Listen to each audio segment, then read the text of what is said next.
Good morning, everyone. I hope so you slept well.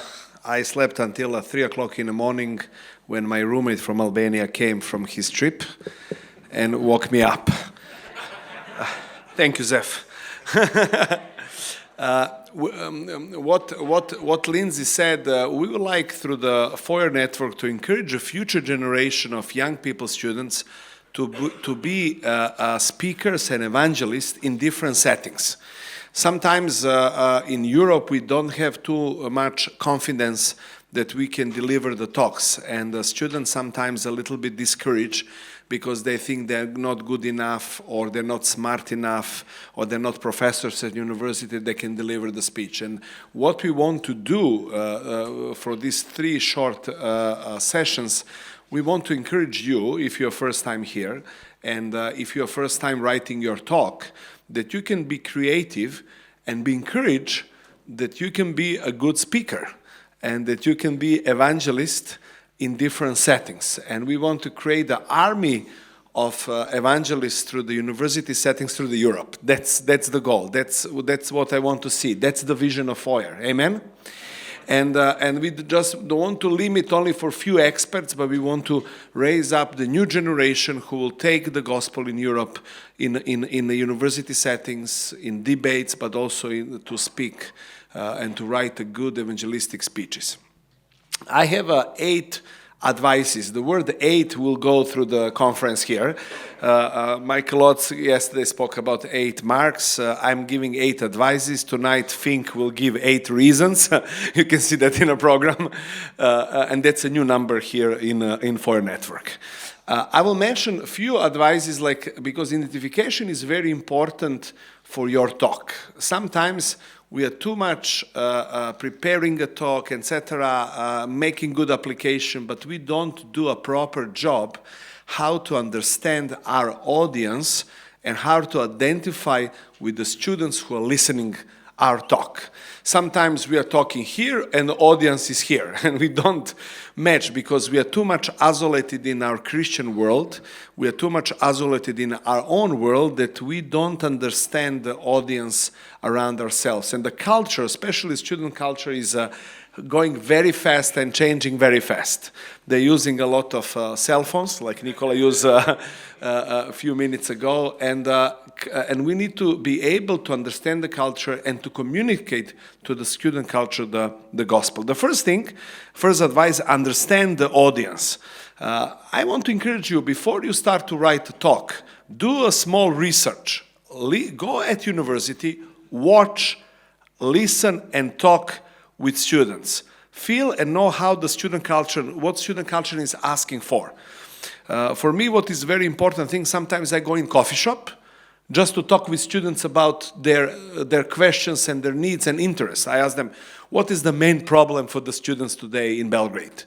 What is the issue that is bothering you?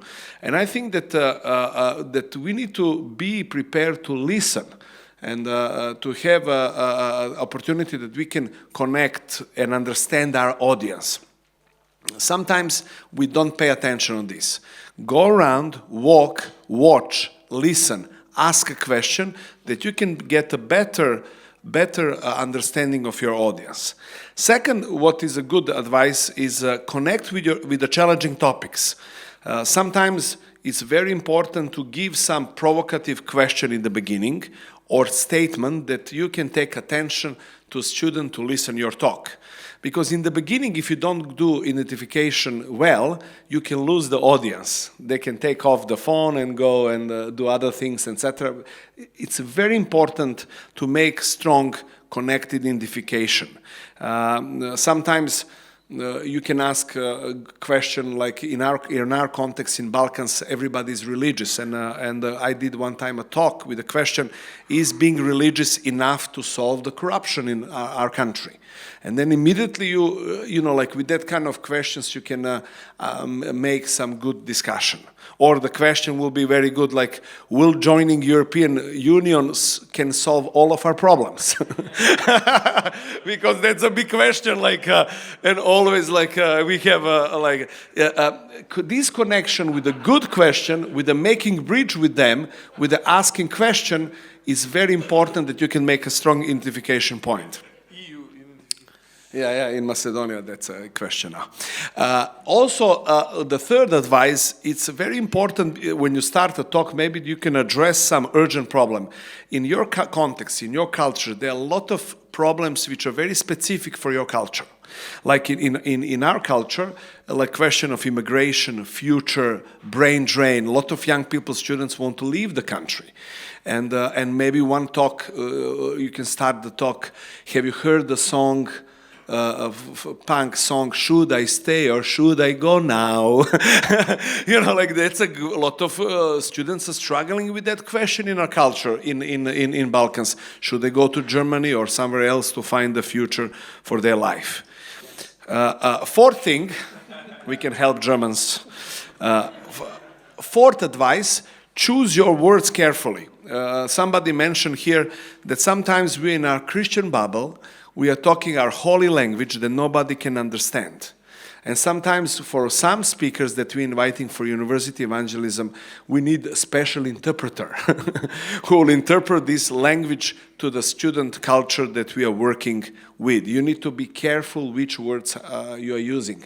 Sometimes I use like the question the words that students can understand, like to reconnect with God. I use like create your new Wi-Fi with God. Did you lose the network?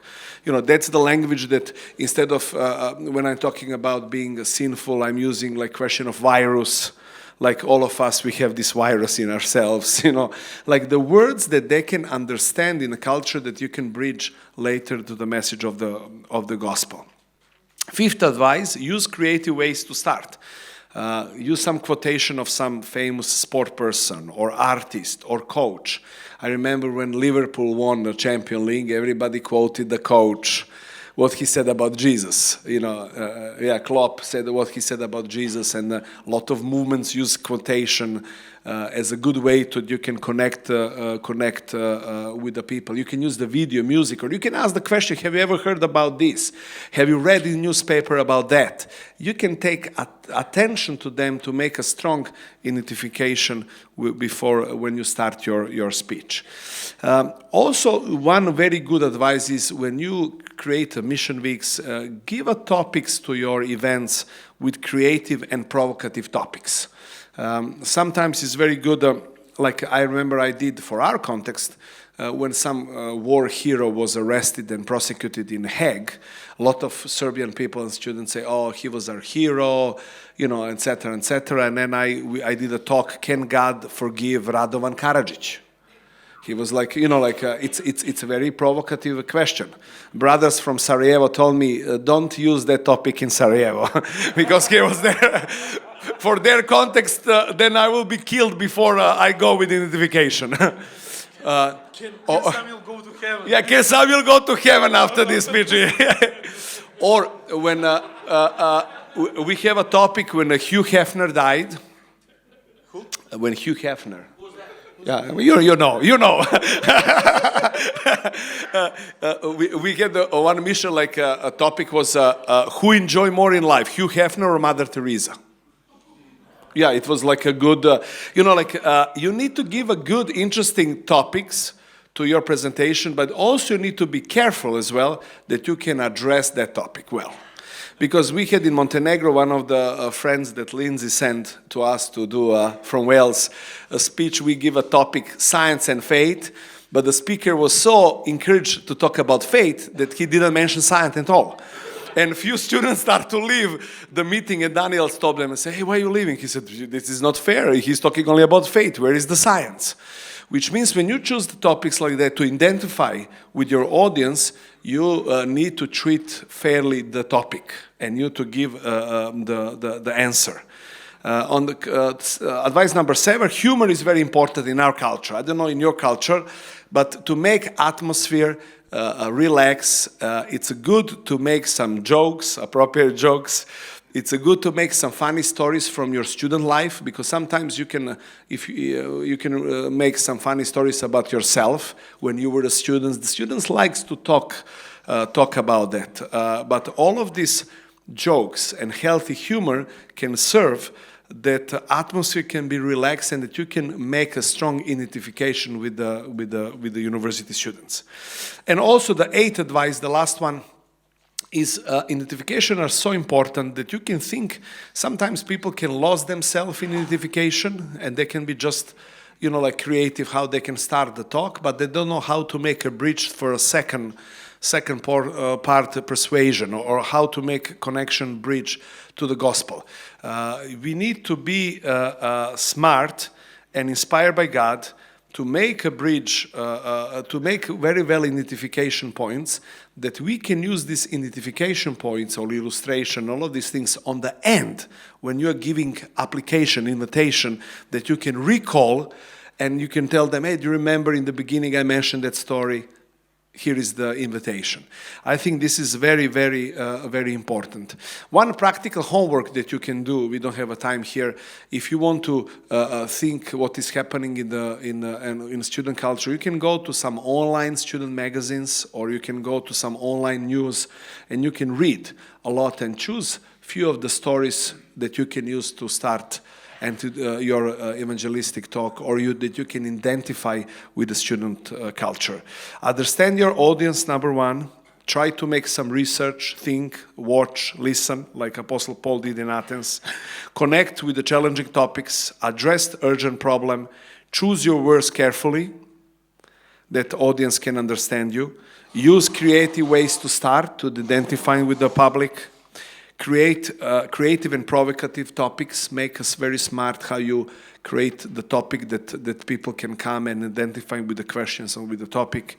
Humor is very important, and start well for the later connection with the gospel, and also later connection with the application and invitation on the end. Thank you very much.